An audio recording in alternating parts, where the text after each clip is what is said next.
তো আমার একটা প্রশ্ন আমি এটা করতে চাই যে আমাদের বিশেষ করে যারা অতিবাম আমরা সবসময় মনে করি তারা খুব প্রোগ্রেসিভ দল, তারা খুবই মানে গণমুখী দল ইত্যাদি ইত্যাদি।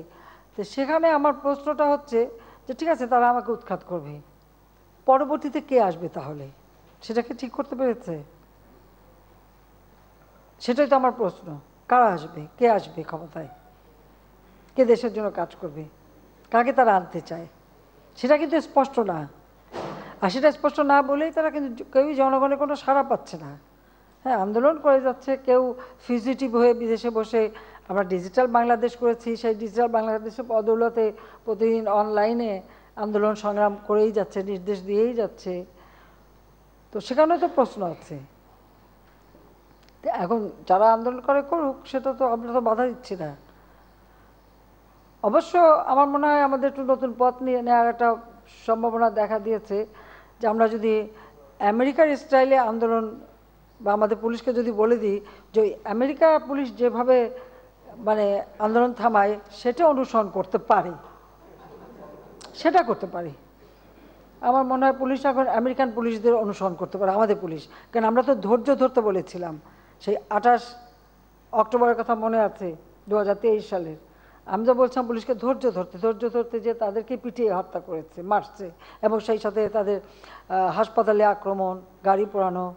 কাজে আমার মনে হয় এখন আমাদের পুলিশ কিন্তু মানে আমেরিকান স্টাইলে আন্দোলন দমানোর ব্যবস্থাটা নিতে পারে। যেখানে বিক্ষোভ হচ্ছে তারা তো ওই আমেরিকান গভর্নমেন্টের বিরুদ্ধে বিক্ষোভ করছে, তা আমাদের এখানে আওয়ামী লীগ কার বিরুদ্ধে বিক্ষোভ করবে? আমরা আমাদের মতামত দিচ্ছি, আমরা প্যালেস্টাইনিদের সমর্থন দিচ্ছি। আমরা ইতিমধ্যে দুইবার প্যালেস্টাইনের লোক বা আমাদের শিশু, নারী এবং মানুষের জন্য আমরা কিছু সহযোগিতাও পাঠিয়েছি এবং আরও পাঠাবো সে প্রস্তুতিও আমরা নিয়েছি।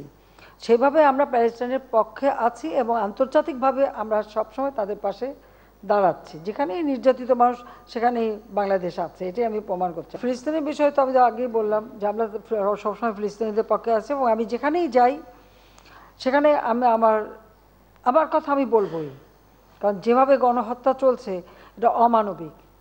আর সবথেকে বড় কথা আপনারা দেখেছেন যে আজকে 900 ছাত্র, তারা নাকি ছাত্রছাত্রী মানে প্রফেসর থেকে শুরু করে সব গ্রেপ্তার হয়েছে এই আন্দোলন করার জন্য একমাত্র আমেরিকায়।